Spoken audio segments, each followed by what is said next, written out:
लोकसभा सभा प्रत्याशी डिंपल यादव ने किया अपना नामांकन। सपा नेताओं के साथ कलेक्ट्रेट पहुंची डिंपल यादव। निर्वाचन अधिकारी अविनाश कृष्ण को सौंपा नामांकन पत्र। सपा प्रत्याशी डिंपल यादव के साथ सपा के दिग्गज नेता मौजूद रहे।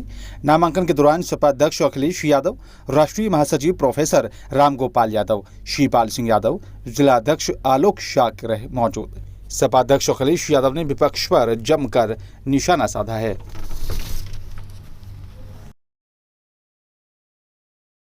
धन्यवाद देता हूं और मैं मैनपुरी की जनता से का धन्यवाद देता हूं, आभार प्रकट करता हूं और मुझे पूरा भरोसा है कि इस बार रिकॉर्ड मतों से समाजवादी पार्टी जीतने जा रही है। और जो प्रत्याशी हैं बीजेपी के, हमारे मैनपुरी के पत्रकार जानते होंगे, उन्होंने तो पहले ही कह दिया है। जब उनसे पूछा कि कौन जीतने जा रहा है तो वो कह रहे इसमें यहाँ क्या बताना, यहाँ तो सपा जीतने जा रही है। सोचो, उसे प्रत्याशी बनाया जो पहले से ही सपा का समर्थक रहा है और सपा को जिताना चाहता है। तो ये बीजेपी वाले सपा को ही लगता है जिताना चाहते हैं। नारा टोल हो रहा है कि अभी नहीं तो कभी नहीं। एक मेरा सवाल है, आपके इंडिया अलायंस में एक पार्टी है, एक दल है जिसने कि ये कहा है अगर हम पावर में आते हैं, अगर दो जो इंडिया के जितने भी ऑटोमेटिक हथियार हैं उनको हम सब नष्ट कर देंगे। मुझे नहीं पता, मुझे नहीं पता। सर कल अभी नहीं तो कभी नहीं, क्या चीज? मुझे जानकारी, सर कल ओम प्रकाश के नेतागण, मुझे जानकारी नहीं है इस सवाल के बारे में। एक नारा दिया है, नारा ट्रेड हो रहा है कि अभी नहीं तो कभी नहीं। लोगों को युवाओं को रोजगार देने की बात कही है। कौन सा मैनिफेस्टो? मोदी जी ने घोषणा पत्र जारी किया।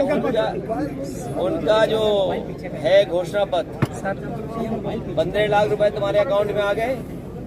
15 लाख रुपए किसान की आय दोगुनी हो गई, 2 करोड़ नौकरियां मिल गई, स्मार्ट सिटी बन गए और किसानों को सुविधा देने की बात कही थी, लोन माफ करने का, लोन माफ हो गया। उद्योगपतियों का 15 लाख करोड़ माफ कर दिया और हमारे किसानों का लाखों रुपया जो बैंक पर है वो माफ नहीं किया इन्होंने। समाजवादी पार्टी ने इस बात को अपने घोषणा पत्र में लिखा है, जहां ओल्ड पेंशन बहाल होगी, ओल्ड पेंशन स्कीम बहाल होगी, वहीं हमारे किसानों का भी कर्जा माफ होगा।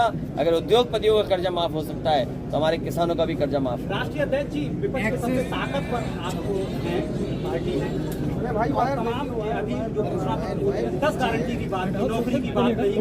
मैं अगर हम उम्र का हिसाब किताब लगाएं, तो उम्र का हिसाब किताब लगाएं तो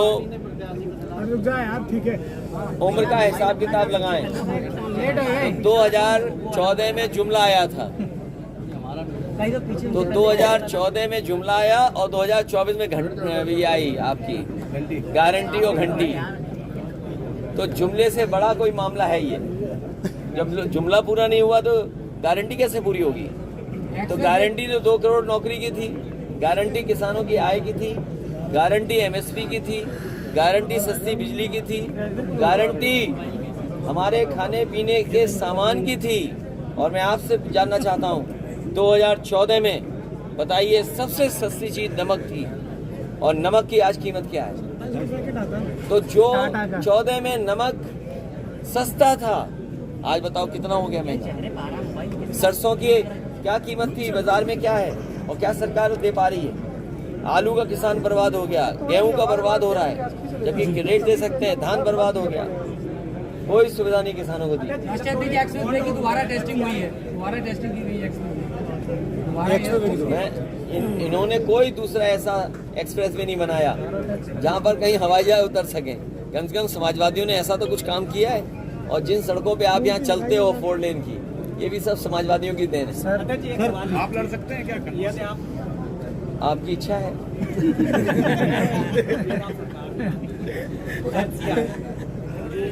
मोबाइल भैया पीछे कर लो जरा। देखिए, मेरे साथी ने ठीक पूछा, क्या आपको पता था कि अग्निवीर जैसी व्यवस्था लागू हो जाएगी? क्या आपको पता था कि नोटबंदी आ जाएगी? ऐसे बहुत सारे फैसले बीजेपी ने लिए हैं और हमारा साथी ठीक कह रहा है FCI को लेकर के, ये ठीक कह रहा है।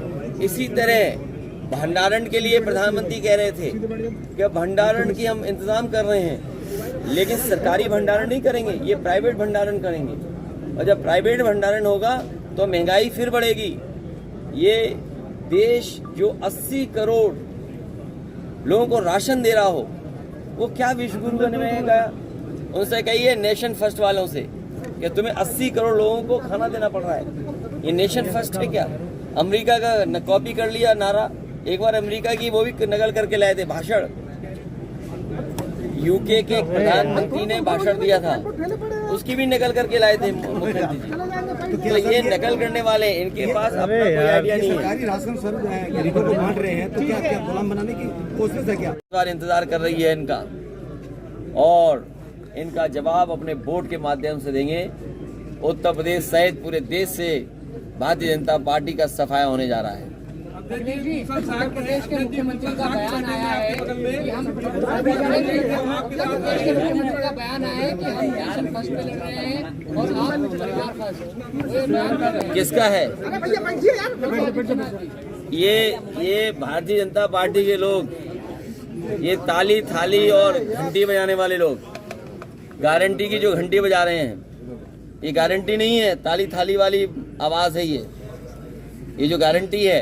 सोचो, जिनका हर बात झूठी हो और झूठे वादे किए हो जिन्होंने, और समय समय पर जनता को गुमराह करने के लिए बहुत सी संस्थाओं का सहारा लेना पड़ा हो, ये अमेरिका की नकल कर रहे हैं। नेशन फर्स्ट, ये अमेरिका का नारा है। हमारे मुख्यमंत्री जी कभी अमेरिका नहीं गए? अरे हमारे मुख्यमंत्री जी जो एटा में जो बिजली घर बना है उसका नाम नहीं ले पा रहे हैं, वो नेशन फर्स्ट क्या लाएंगे? 3x660 super critical thermal plant Mainpuri खत्म होते ही एटा में शुरू हो जाता है कारखाना। अगर वो लग गया होता तो आज गरीब को, किसान को बिजली मुफ्त मिल रही होती, सस्ती मिल रही होती। बताओ, बिजली का महंगा हो गया बिल। और नेशन फर्स्ट का नारा देने वाले, हमें खुशी है इस बात की समाजवादियों को। और मुझे याद है जिस समय मैं लैपटॉप बांटने जा रहा था, नेताजी से लेकर के समाजवादी पार्टी के लोग इस पक्ष में थे कि गरीब परिवारों को भी लैपटॉप मिले। समाजवादियों ने जो लैपटॉप बांटा था, आज मैं आपसे कहना चाहता हूं, आप गूगल कर लेना, अमेरिका के बहुत सारे सिटीज में, उनके स्टेट में आज लैपटॉप डिस्ट्रीब्यूशन चल रहा है। आज अमेरिका के कई स्टेट्स में, कई डिस्ट्रिक्ट में, सिटीज में लैपटॉप डिस्ट्रीब्यूशन हो रहा है। और लैपटॉप इसलिए बांटा जा रहा है कि वहाँ के गरीब बच्चे अफोर्ड नहीं कर सकते। अभी बिल गेट्स आए थे और प्रधानमंत्री जी का उनसे मुलाकात हुई तो डिजिटल डिवाइड पे बात कर रहे थे। याद कीजिए, डिजिटल डिवाइड पे बात हुई थी। और अभी बहुत से उद्योगपति और आ रहे हैं, वो भी डिजिटल डिवाइड पे बात करेंगे।